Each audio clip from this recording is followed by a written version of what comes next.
மக்களே வணக்கம். தனுஷ்கோடியில் செம்மையாக மழை பெஞ்சிக்கிட்டு இருக்குது.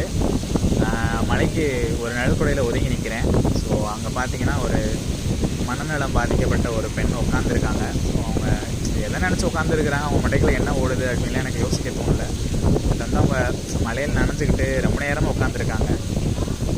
இதை பார்க்கும்போது கொஞ்சம் வித்தியாசமாக இருந்துச்சு. அவங்க தெரில எதை நினச்சி வீடியோ எடுக்கிறேன்னே தெரில.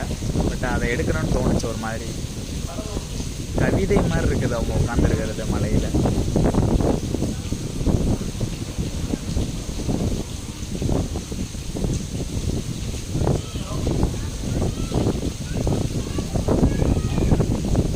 ஏதோ ப்ரேயர் பண்ணுறாங்க.